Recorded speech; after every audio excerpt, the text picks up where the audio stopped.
All right, and now, so lifting the parquet and putting on the ice here at the TD Garden, the Bees got it done and closed out the Flyers with relative ease on Friday night. Next in line, the Tampa Bay Lightning. For more on the sweep and a look ahead, here's YBA's Tom Kelly.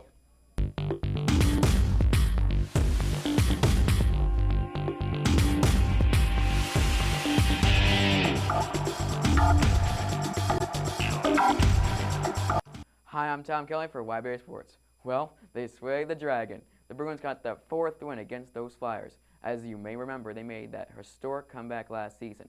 They were up 3-0 on those rival Flyers team last year, only to collapse by losing 4 straight games.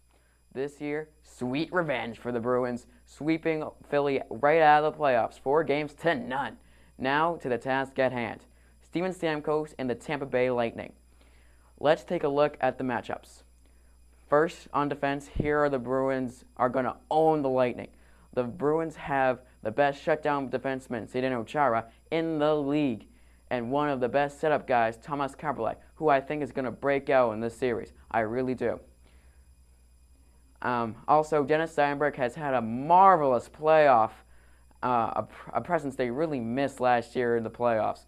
This what won them Game 7 against the Canadiens. Now we move on to special teams. The power play has been a nightmare for the Bruins, but they did show signs of scoring power play goals in the last 2 games against the Flyers. The loss of Patrice Bergeron to another concussion will hurt on the faceoffs, but rookie Tyler Seguin will have a shot to make a difference this playoff. Still, we give the edge to the Lightning in this category. Why? Because the Lightning have a very dangerous power play with the comeback of Steven Stamkos and Martin Saint-Louis. Also, the Lightning have a very solid PK, shutting down the Caps with the 1-3-1 defense. Now, on to goaltending. The Bruins have never played against Dwayne Rolison this season. He is the only goalie in these playoffs with a better save percentage than Tim Thomas. Believe me, that is good.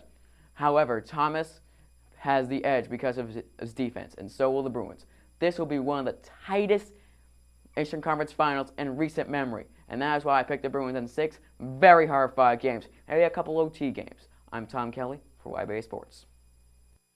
All right, so there's Tom's view. Might have some different views here. So guys, over on the Back Talk set, the Bruins sweep right through Philadelphia, sweet revenge here in Boston. The Bruins are starting to get their popularity back up. Really, the hockey town that Boston once was is starting to revive a little bit again. What do the Bruins need to do in this series to be able to push off the hot and really, really talented Lightning, guys? Well, all I have to say first, for the Flyers and the Bruins, I got to tell you, after all the hype and everything from that series, that didn't turn out very well for the Flyers. So, but, talking about the Lightning, to me, I think for one thing, the key right away is Steven Stamkos, Vincent Lecavalier, and Martin St. Louis, otherwise known as their big 3. They score at will. Their power play is terrific. The goaltending of Dwayne Rolison, I'm telling you, that pickup at the trading deadline was incredible. It has been remarkable for Tampa Bay to get goaltending. And now with their defensive blue line, not bad either. Matthias Olin, Victor Hedman, number 2 overall pick a couple of years ago. This team overall, you would say, is maybe the more balanced team. But I think, to me, the Bruins don't have, people look at it and say, well, Tampa Bay by far has better offensive depth. I agree that Tampa Bay has more offensive depth, but I don't think it's as, much of a conclusion as people think. You've got Nathan Horton, David Krejci, Milan Lucic, Chris Kelly, Richard Peverley playing very well. I think, honestly, it's not as close as people think when it comes to Tampa Bay and Boston. What do you think? Well, I mean, I'm a bit confused at what you're trying to say here. It's not as close as people think. Like, what view are you looking at? No, the way I'm saying is that, both teams have very different playing styles. I mean, you see that the Lightning, sometimes they'll put out their 1-3-1, sometimes they're 2-1-1, then they all have different situations they like to do, and they like to switch it up. That's what they usually get people. Now, if you look at the Bruins and their ways, they have it. They always keep the same strategy, but they switch it up every few times or so. They often shuffle lines. Absolutely. And they keep it up and they switch it up, keep giving them new faces, new looks, new areas they're coming at. So, I mean, I sort of agree, in a sense, saying that they are different, but in the ways they're a lot alike, the ways they play it. But the one thing that I see is that I see the Lightning, they use the neutral zone a lot more than you see the Bruins. The way they move the puck through the neutral zone, they usually lug it up the ice. As the Bruins, usually we pass along on the outside wings through the neutral zone, get it past that blue line. The Lightning, they like to lug through it instead of taking the pass. They like to open up the zone, and they settle a lot more. We try to get off the rush. They have a lot more settled plays. All right, Logan, what do you think? I think. What do you think? I agree with you. Yeah. Yeah. It's good, Yeah. good, Yeah. good thing to agree on. Yeah, agree. Well, Max, maybe you'd like to chime in on what you think here? I think that Hopefully the you don't Bruins have fall your everything they share. need to win the series. It's just the question of will they do it and will they put it all together. You look at their first two series against Montreal, they're heated rivals. Everyone in Boston hates the Canadiens. It's that easy. Yeah. If you're a Bruins fan, it's almost like the Red Sox-Yankees, not to that degree, but Bruins and Canadiens, huge rivalry. Then you look at the Bruins and the Philadelphia Flyers, the team that embarrassed the whole entire city of Boston last year them. with that 3-0 lead and then blowing it 3-0 in Game 7, blowing that. Everything just, it went all downhill. The Bruins knew they needed to take on Philadelphia with passion, and that's exactly what they did. Now I look at Tampa Bay, a team which really doesn't have much of a history in the last couple of years with the Bruins. No hated rivalry. Will the Bruins come out with that same intensity, and will they be playing as hard? Will Thomas be the man on the mission that he's been these last couple games? He's been unstoppable. 52 saves in one of those games against Philadelphia. That's remarkable.